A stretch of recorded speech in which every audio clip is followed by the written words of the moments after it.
Thank you so much, Helena, to you and your team for making this possible, and thank you so much to my dear colleague Wang Hui for taking time this afternoon. I know this is a busy time of year at Tsinghua and the Institute for Advanced Studies, so I really appreciate your willingness to take the time. 非常感谢 Helena 以及您的团队能够组织今天这个活动，也非常感谢汪辉教授能够抽时间来参加我们今天的活动。我知道每年这个时候对于清华、对于汪教授来说都是比较繁忙的时间，所以再次感谢您能够抽时间加入我们。One of the things that I, like many others, deeply appreciate about Professor Wang Hui's work is the biographical self-reflexivity, the willingness to ask the question of how his thought, how our thought is located in time. And with that in mind, I would say that I too, and in my interest in China, am radically shaped by my biography, by my age, by the moment of my birth. 另外我想提的一件事，可能就是我们会非常感激和非常欣赏的一点，就是从汪教授的角度来说，他能够从自身的身份，包括自身的理解来出发，来去提出一些问题。那其实从这个角度来说呢，我自己也是，我对中国也是非常感兴趣，而且也是从我个人的一个经历，从我的一个年纪，包括我自己的这样的一个体验，我是对中国是非常感兴趣的。I graduated in the summer of 1989. And having grown up as in West Germany, where I went was West Berlin in the summer of 1989.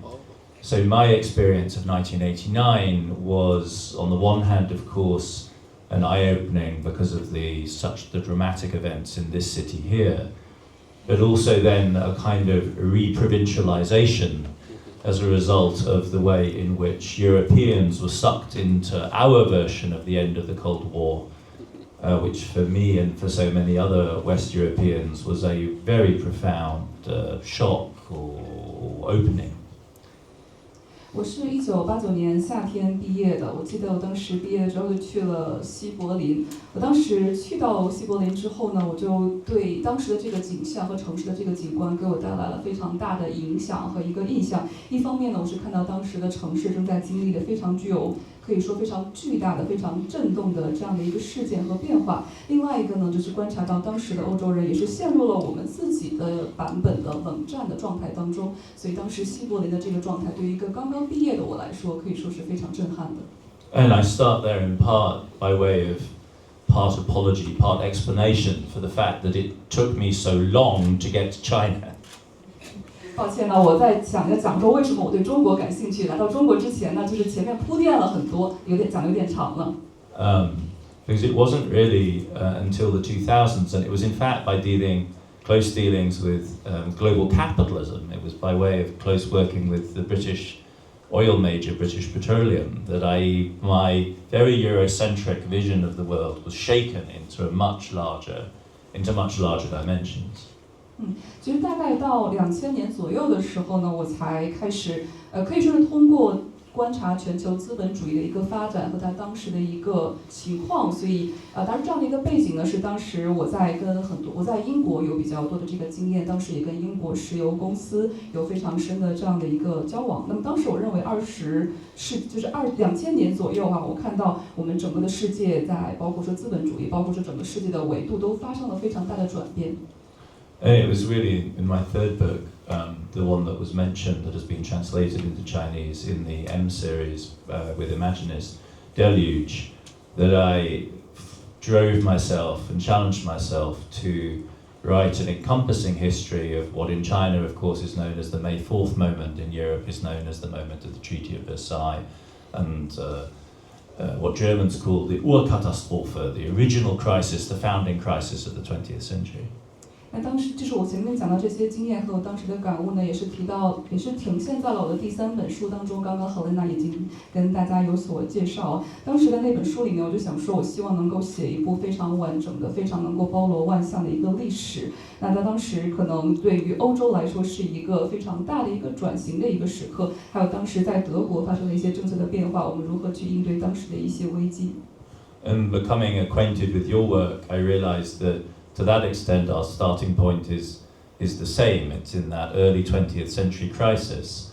And the question then of how one writes the history, there's that great Osip Mandelstam poem about a broken-backed century, about this rupture of the join in the early 20th century.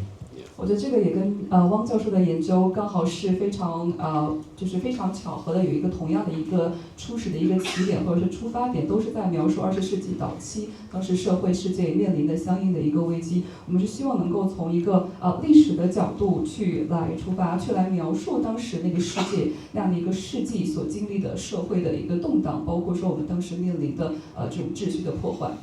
And reading your work, I was really reading some of your essays in the 90s and the 2000s about 20th century Chinese history. I was really struck by this theme that you developed there of a return of the 19th century, right? So you have this short 20th century, a little bit like Eric Hobsbawm, but Eric Hobsbawm inexplicably was interested in India but not interested in China. It's really shocking. Only a few pages. Few pages. E.P. Thompson the same, deeply invested in India, oblivious to China. Yeah. Impossible in France because of Maoist influence. Anyway, Eric Hobsbawm has this short 20th century history centered on the revolutionary epoch. Yeah. And you say maybe a way of understanding our moment now is that it's a return of the 19th century. 另外呢，在读汪教授最近的几篇论文和文章的时候，我也是印象非常深刻。汪教授主要关注的是这个90年代和这个2000年左右的时候，我也看到您的一些文章关于20世纪一些中国的历史。我对您的这个论文当中提到的一些观点印象非常非常的深刻。您当时提出一个观点是提到19世纪的回归，其实就是非常像这个埃里克霍姆斯。然后当时您的这个文章当中，我印象非常深的是，您其实聊了很多印度的这部分的内容，然后对于中国的部分呢，反而好像并非是这个研究或者是论文的一个重点。我觉得刚刚您描述的这个，它可以说另外还描述了一些法国相应的当时的内容，觉得其实这些部分对我来说，我觉得非常的新颖，我对您的这些观点印象很深刻。And I really wanted to ask you about how that interpretation feels now in the mid-2020s, because I totally see how it might have been compelling in the 1990s, 2000s, the Fukuyama moment. You pick up with that one of Lu Xun's early essays where he says we are going to break with the double 19th century logic of industrialization and democracy. The 20th century is going to be something else. That something else will be the revolution. That ends, and we end in the 19th century. We end the 20th century, gives way in the late 1990s to a return of the 19th century. Yeah. But where are we now? Mm-hmm. And I asked that against the backdrop. I've recently finished a book about the environmental crisis, the climate crisis. And I wonder whether, from the vantage point of the Anthropocene, that idea of a return to the 19th century is not a little bit too harmless. 好的，汪教授，其实我的问题是想说，您现在站在2020年这一年代的一个中期，在回顾您当时写那个文章，您是会如何去重新解读当时您提到的这样的一个观点？当时您提到说要打破在19世纪的这个双重的这个逻辑，而采取了一些解决的方法。您认为，如果说这些改变在19世纪发生的话，20世纪可能会是另外的一个世界，或者是有不同的这样的一个答案。所以现在如果说我们站在2020年中期的这个一个阶段往回去回看的话，您会如何解读？我之所以去提到这个问题呢，是因为我最近在写一本新书，关于这个环境变化、气候变化、环境危机啊。如果说我们去重走这个19世纪的这个方式的话，可能都从环境的角度上来说，不是一个特别和谐的解决方案。And I really want to get this into dialogue mode. This is where the three of us talking is cumbersome. But to me, this acts is in part on the category of the economic, which in your work, like in so much other criticism of the neoliberal epoch, you pick up on Schmitt's critique of neutralization, the economy is foregrounded, ideology is repressed, we move into this zone of developmentalism, Deng Xiaoping, development is the hard truth, this kind of logic. But if you look at China's development from an environmental perspective, this is not the old development, right? Yeah. This is development which is transforming the planet. If you look at the history of coal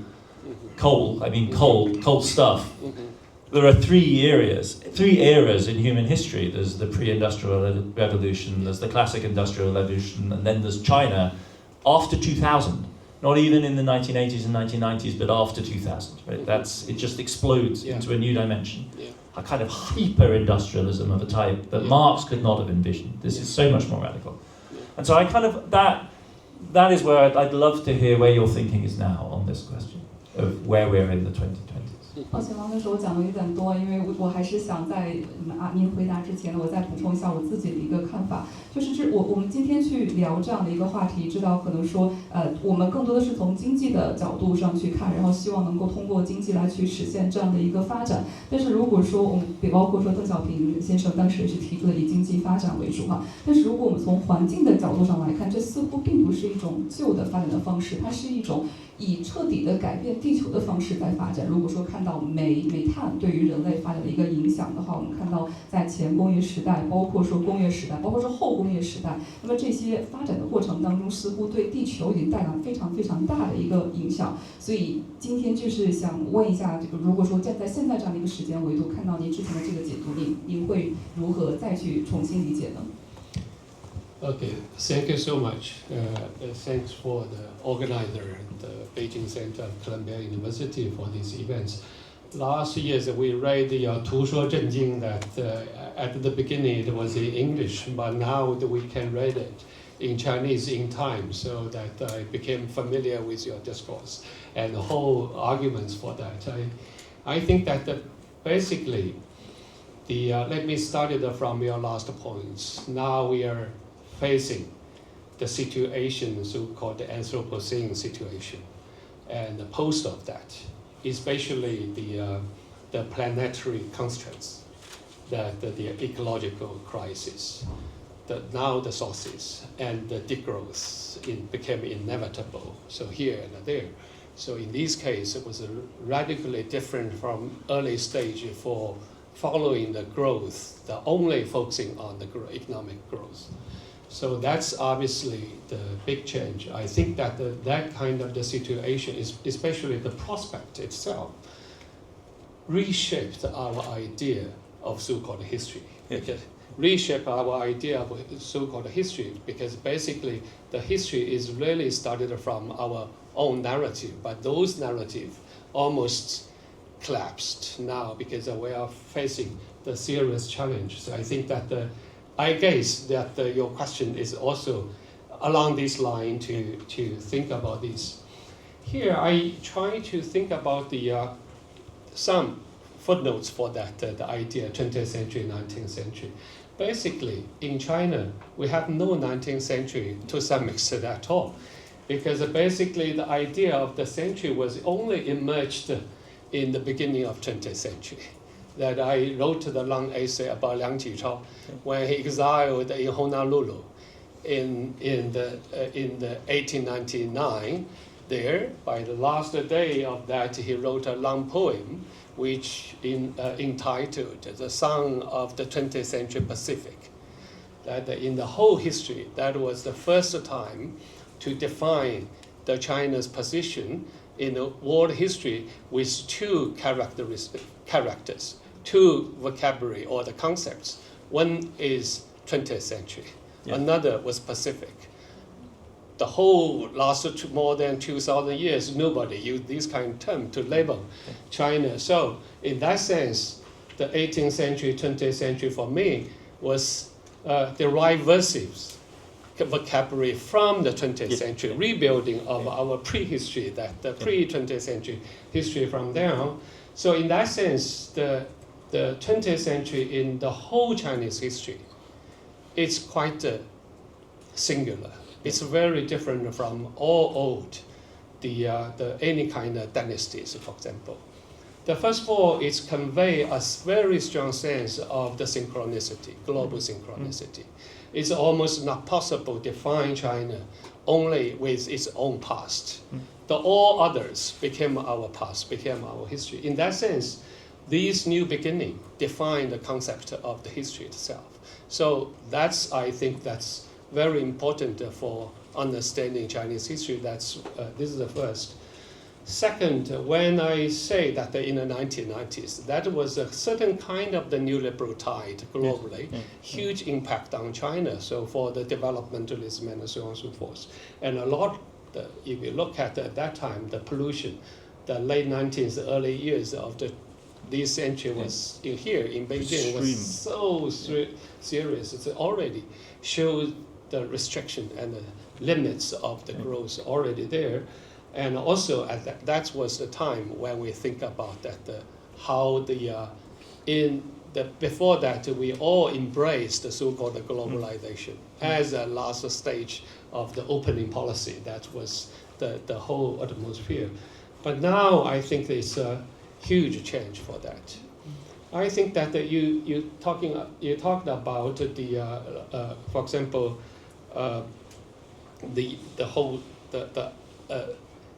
the concept of like a 19th century, for example, especially the Eric Hobsbawm, he talking about 20th century as extremes, that the age of extremes compared to the 19th century.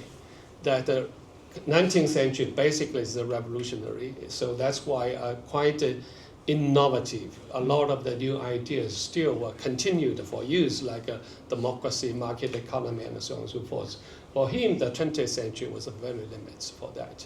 But in China, I think the 20th century is still very important. As you mentioned, that the May Force and so on and so forth, all the other sequence still became the energy to reform our era. So that basically when I think about the return to the 19th century, it means that it's something that we try to overcome, come back. We were overcome by it. So how can we face this new situation? And also, as we said, that all the so-called return as a repetition means something new. So that was, we need to integrate it, the new situation here, that to think about our future here. So the double phase of that, the one is that when you say that we're talking about the global or the planetary constraints and rethink about the Anthropocene, the situation, and so on and so forth.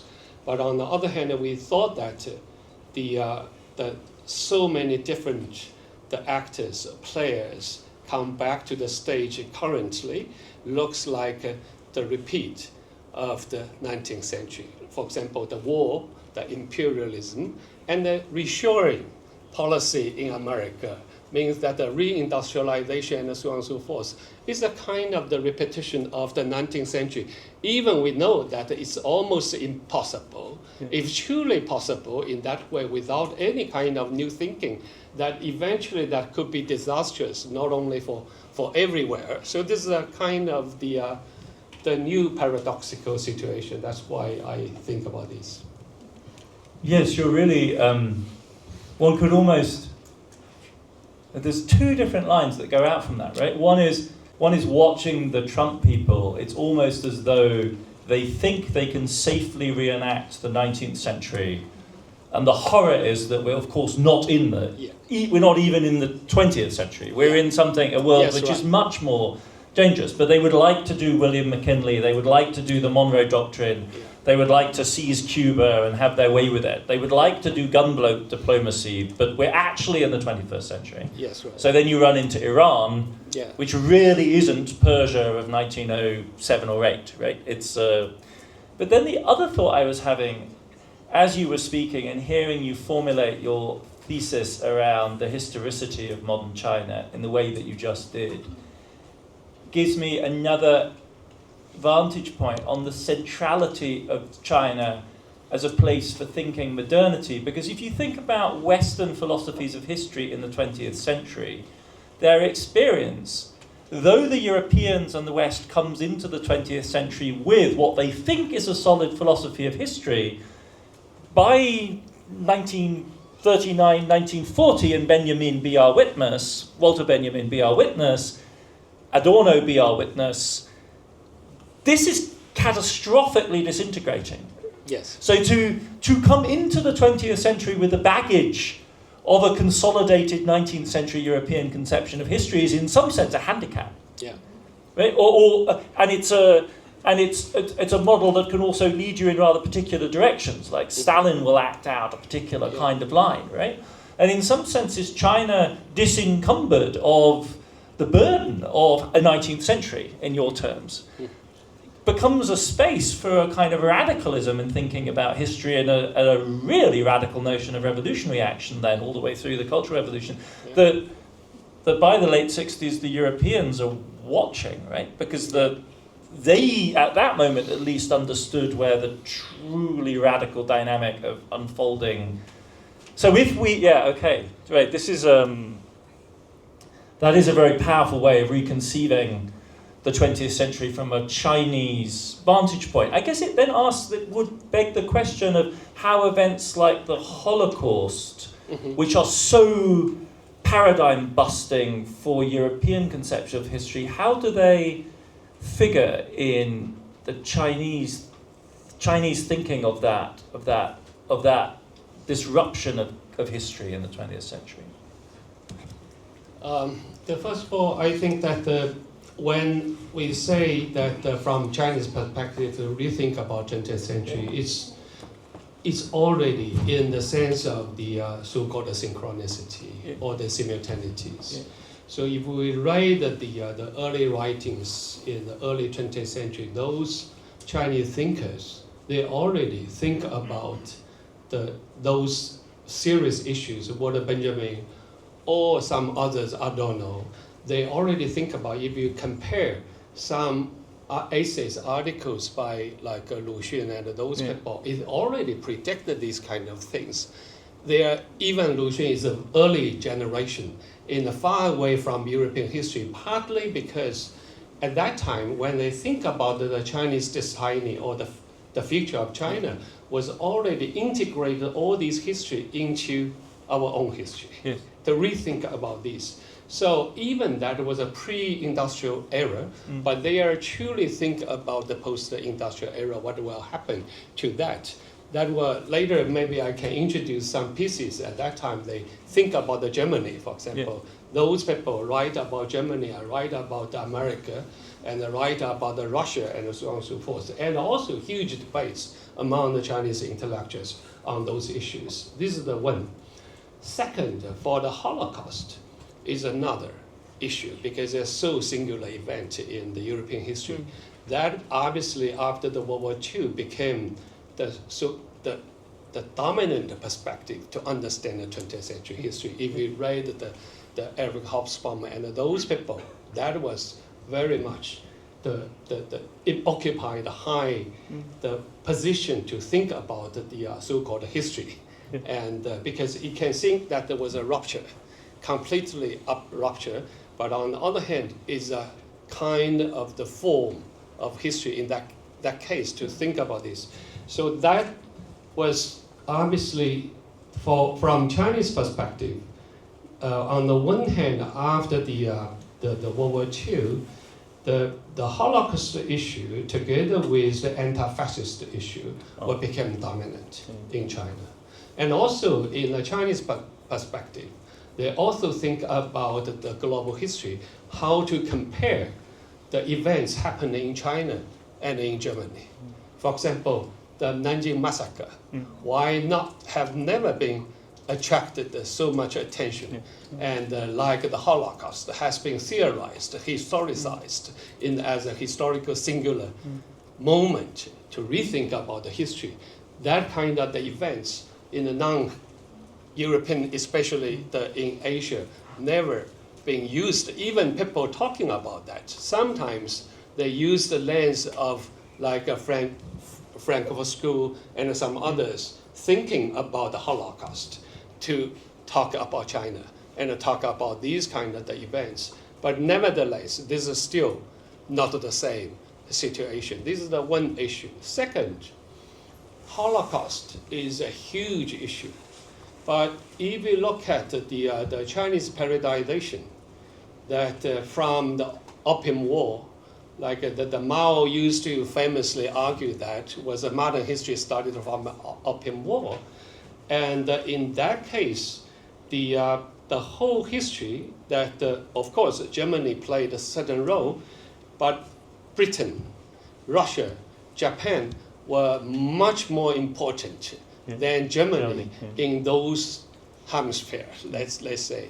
So the global history, the whole historical narrative in that sense, so-called Eurocentrism, so sometimes it's also because they overlook this one. And also I know the great scholar, the historian in the World War I and World War II, and when we interpret the World War I and World War II was downplayed other aspects for focus on that, especially after the World War II. So that's I think that how the vision and the perspective to understand the global history a little bit different. And also that's also because why the historian like Eric Hobsbawm only used 2 pages to talk about 20th century China. Only a few pages, very little about that, focus on the other sides. That's I think that we think about the so-called historical issues. Yeah. Do you think also that it has something to do with the coloration, you might say, or the meanings of violence in the different contexts? Yes. It's very striking in that Hobsbawm book how, compared to the first 3 volumes of that classic history, which have a basic Marxist logic, right? Yes. Forces, relations, and production driving us through. The Age of Extremes is a catastrophic book, not just because it describes terrible things, but because also the Marxist logic is no longer working, right? The motive force of that book is violence in the first catastrophic half. Sure. But the violence itself is sort of indeterminate. It has a kind of force of its own, a logic of its own. It's industrialized, but it's never characterized in political terms, that alone really clearly related to class struggle or the class categories that are fundamental to the 19th century analytic and give Marxism its grip. And so I wonder whether in China, because I know in your thinking of the radical 20th century, the category of people's war is absolutely pivotal. Yeah. Again, the significance of that, and it's also a heritage you could get from Lenin, but obviously in Mao it takes on this particular form, that means the violence is never separable from the politics, and it's never separable from the question of class and inequality, right? There's never just... Because the temptation with the Holocaust at Auschwitz or places like that is, this is the Primo Levi quote, hier gibt es kein Warum. Here there is no why.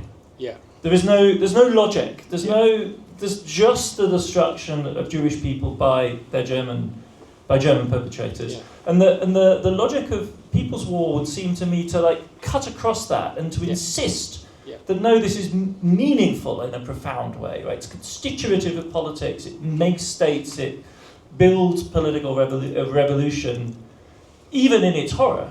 Yes, absolutely. I think this is a big issue. Of course, it's not easy to re-theorize these kind of issues, especially the violence was now the concept of as a cornerstone for developed our idea of human rights. Yeah. Otherwise, you have no way to think about these kind of issue. So in that sense, trauma, victimhood. This also showed that the paradoxical nature of the human rights discourse itself. Yeah. So the political and the apolitical together for this. The People's War, I think, is very important for understanding 20th century China. The Chinese politics and the social organization was transformed by the People's War. Basically, if we go back to the early arguments of 19th century, 20th century, if we compare in the Chinese history, the wars in the 20th century and the wars in the 19th century radically different. Because the Opium War, Sino-French War, and all the wars between the Qing Empire and other the imperial empires.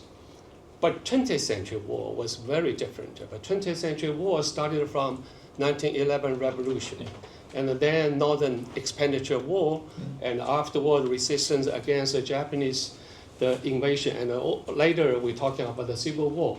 all these wars related to the idea of revolution and the deep mobilization, land relations, transformation, and so on and so forth. And the party, right? The party is key. Kuomintang, the created a kind of the multi-layers linkages that the party no more the European-style political party, but they are linked to as a national builder for the state building. Even within the communist areas was a state Soviet building as a state building, and together with the army, together with the reorganization of the social organization, peasants, women, and the children, and so on and so forth. So in that sense, the reorganization of the social structures. In that sense, the wars was not only the military one. It's not only the so-called the violent one. It's about the transformation of the social structure. So that's, I think, the Chinese politics. Even to now, obviously, I describe that as a depoliticization, as a long process already, but still the historical roots were there. The foundation came from there. That's why I feel sometimes I need to go back to the 20th century, rethink about the political. That's the issue. And obviously, in that long process, in that context, the violence itself should be politicized to understand. And I mean, the category of People's War was most recently invoked during COVID. Yeah. It was really, I mean, in the 2 sessions after the victory in the People's War against COVID in May 2020? Yes, right. And what is one to make of that? It's interesting. I did some brief analysis. I think that basically, at that time, there's a slogan, we know that they combine the 3 layers of that. One is the preventing war, obviously preventing the spreading of the COVID. That was the first. You need doctors, volunteers, and so on and so forth.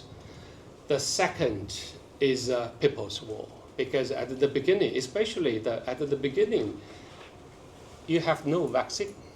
You have no enough facility. So you're like guerrillas fighting with your bare hands. Most of the cases were at the beginning preventing the spreading of the COVID, basically through the social mobilization, rather than other technology, the technology and so on and so forth. But last one was a so-called total war.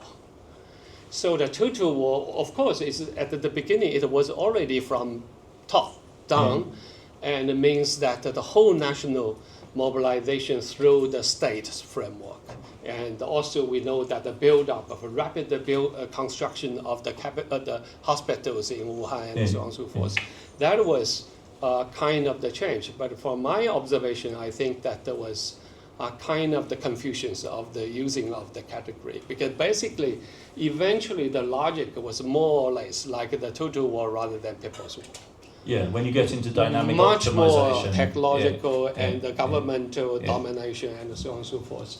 So these are, and if you look at the 20th century, that was a 2 concept or category. The People's War and the total war was really in the contrast or in the rivalry, because, for example, Japan, they used the 总力战, that was a total war.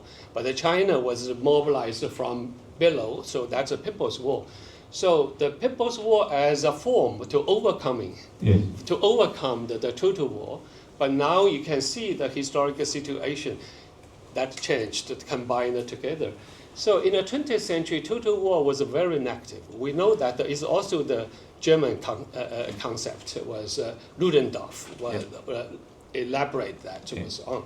So that also showed that the political sensitivity to the sharp difference between these 2 categories gradually disappeared.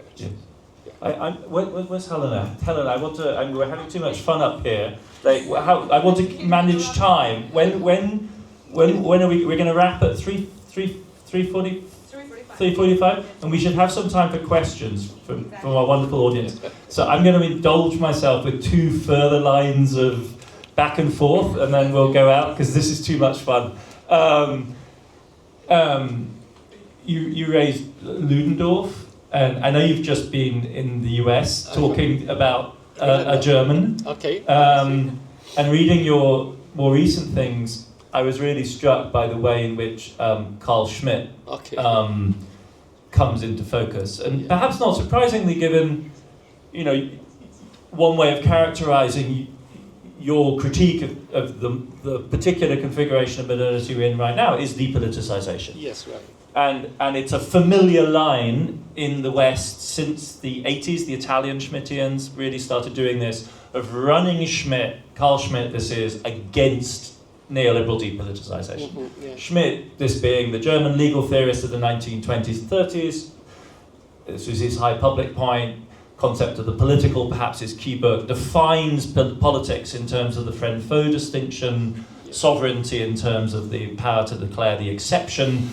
If you want some powerful juju, some powerful magic to run against neoliberalism, Schmitt has been a favourite thinker to go with, but he's also Goering's personal lawyer, a vicious anti-Semite. This is not a Heidegger category. Schmitt was, you know, a Nazi. Nazi, yes.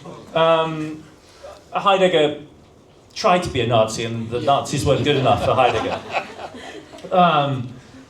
So what does it mean for you to think? I wrote a book that was, Deluge was amongst other things a struggle with Schmitt, and I invoke John Maynard Keynes, perhaps improbably, to my mind, is liberalism's answer to Schmitt. You know, people always say that Schmitt wins because liberals are so weak. To my mind, John Maynard Keynes provides us with a general theory of the relationship between the political and the economic, which allows neutralization as one option, but not the only option, right? So what is Schmitt doing for you? What does it even feel like to read Schmitt? Because he's brilliant, and he's clearly toxic. Yeah, it's in Chinese it's like a fugu fish. 河豚鱼 is you know, fugu fish. I suggest. Oh, like the Japanese one that you can only right. Fugu like fish, the puffer fish. You can only with a very careful chef. It's a fresh, but toxic. Okay, it's really still the people try to taste the fugu fish sometimes here, and for me is that obviously. For me it's obviously he is an insightful thinker and also reactionary, the fascist one. And in 1929, I think that thesis was neutralization, depoliticization was really published in 1929. He tried to summarize the developments of the last 400 years in the European history. Basically, he worried about post-October Revolution Soviet Union.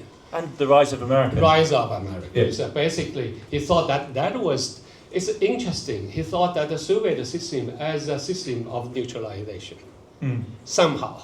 We read it as an ideological, strongly dominant idea, but he read that. I think that there were some insights there, the first one.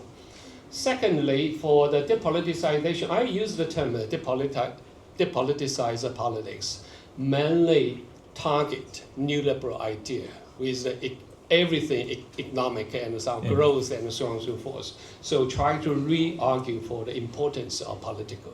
So that was my interpretation.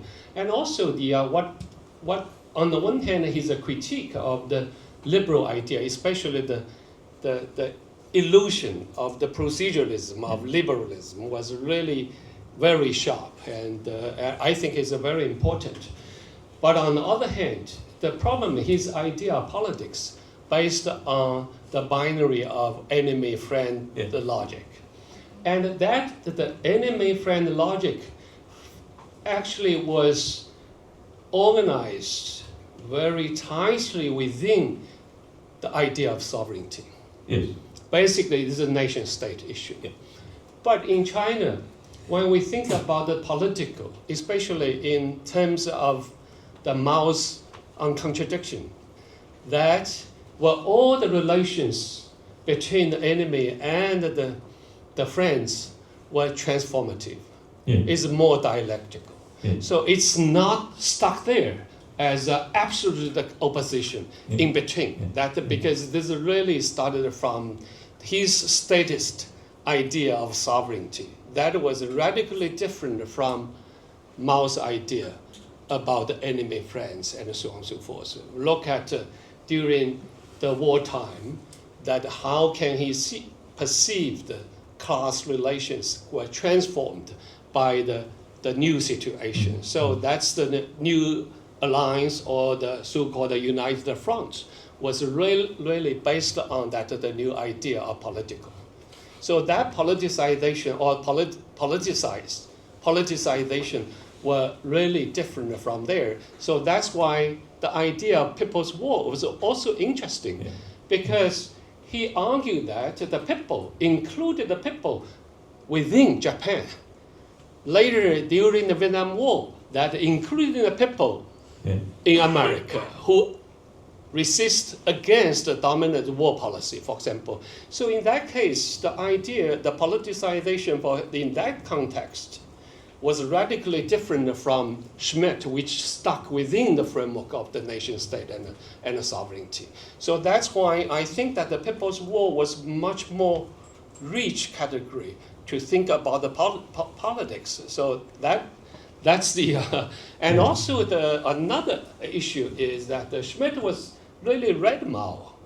He talking about the partisan war, right? Yes. So from Napoleon to Mao to think about the roots of the war into the little war. Yes, right. So that's I think that was a post-war period, his writings. I've been listening to you. This is so fantastic to be able to talk about Schmitt in Beijing with you, because I think one way of reading him will be to say, going back to our earlier conversation about history, is that Schmitt thinks Europe had a 17th, 18th and 19th century, but Schmitt is worried that Europe won't have a 20th century. Yeah.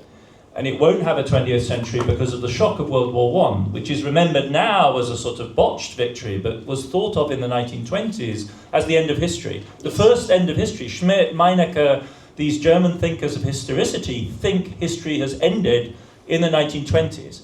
And thinkers like Troeltsch immediately go multicultural. Like, so the great theologian, comparativist of religion, starts thinking about Asia, starts thinking about the wider world immediately. Max Weber as well has an infatuation with Hinduism.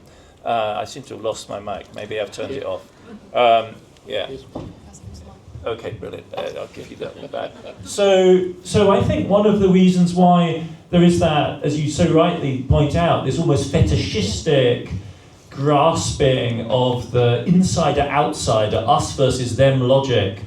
You know, Schmitt's famous analysis of equality. You can only confer equality on, by virtue of insisting on inequality with others. Yeah. So every move like this always implies this dualistic logic. I think it would be really useful to read it as the kind of, they see a century of humiliation coming. They literally describe it as such. They say we're going to be Ottomanized. We're going to be reduced to the status of the degenerate Ottoman Empire. They know about the unequal treaties. They have a vision of how subordinate sovereignty is going to happen.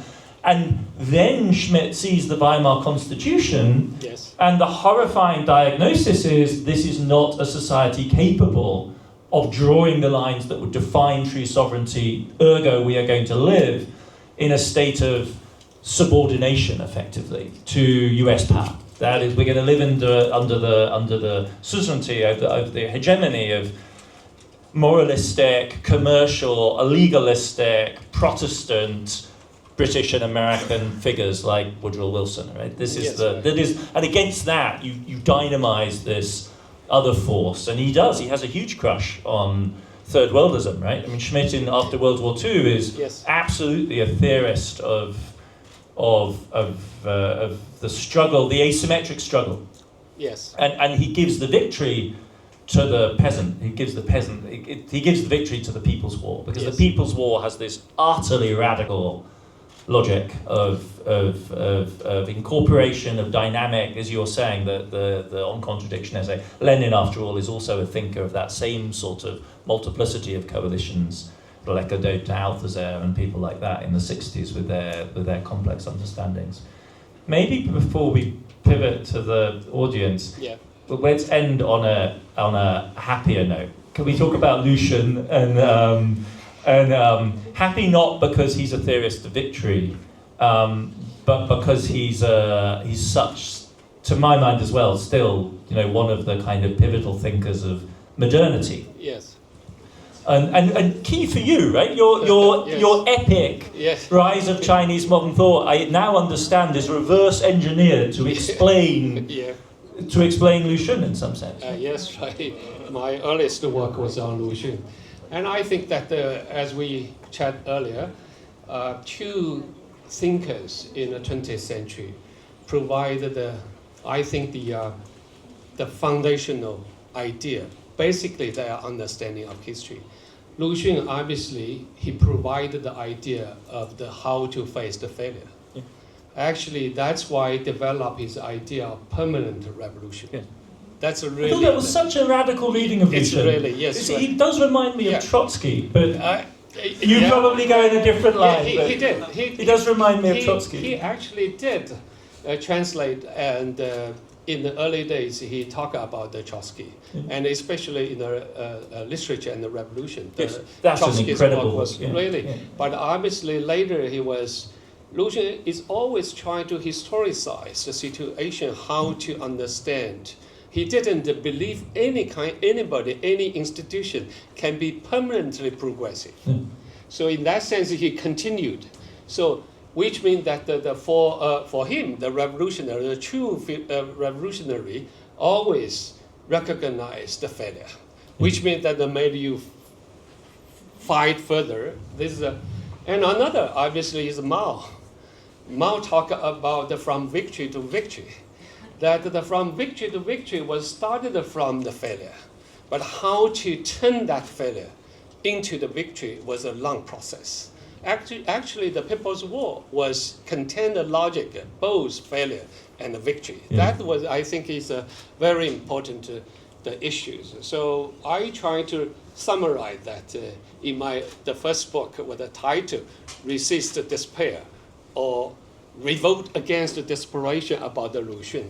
And Mao, I have not written anything about the book on the Mao, but that was, I think that still the whole issue, the failure issue or the victory issue and so on and so forth, was clearly linked to their idea of the People's War. So that's what, as a metaphor, not only the real war, in any kind of in current situation, for example, when you think about the planetary constraints and the degrowth, and you tell us what's the real situation. Now we are faced such a difficult task to do, but how can we overcome the older logic? So which means that we still can learn something from those thinkers from there. In English translation, in the After the Revolution volume, there is this preface that you wrote in the late 90s to a collection of essays about Lu Xun as a polemicist, yes, right. Lu Xun and his enemies, and you make this case for, because Lu Xun was not a nice guy, right? I mean, one imagine he's a very cuddly and brilliant and wonderful guy, but he was a good hater. And he pursued his enemies unto death, and beyond death if necessary. Which is why I guess the cultural revolutionaries in Shanghai also picked up on him, because he was a to forgive is counter-revolutionary in some senses. But what I really thought was fascinating about your essay was how you understood the conditions of possibility of Lu Xun, what makes him possible. And one of the things so many of us, I think, love about Lu Xun is satire, right? It's savage. Satire, yes, it's not irony. It makes you laugh. It's a dark, irresistible humour. Yeah.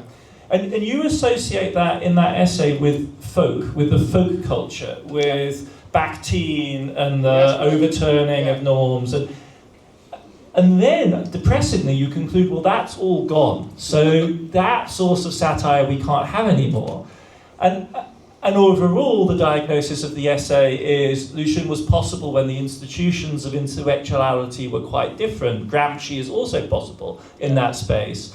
And now we live in the world of specialized universities and the greatness of Tsinghua and Columbia and big grants. And so no more Lu Xun, Yes. and no more folk culture from which to draw the resources of satire. And I kind of wanted to push back on that and go, That's right. surely That's modern right. China, I know it does from the social media, it produces brilliant satire. Yeah. It is, we in the United States are grateful recipients of China's burgeoning social media satire of our president and American institutions. Yes. And so, could one not imagine a kind of a 21st century satiric voice of that type? Are you practice now?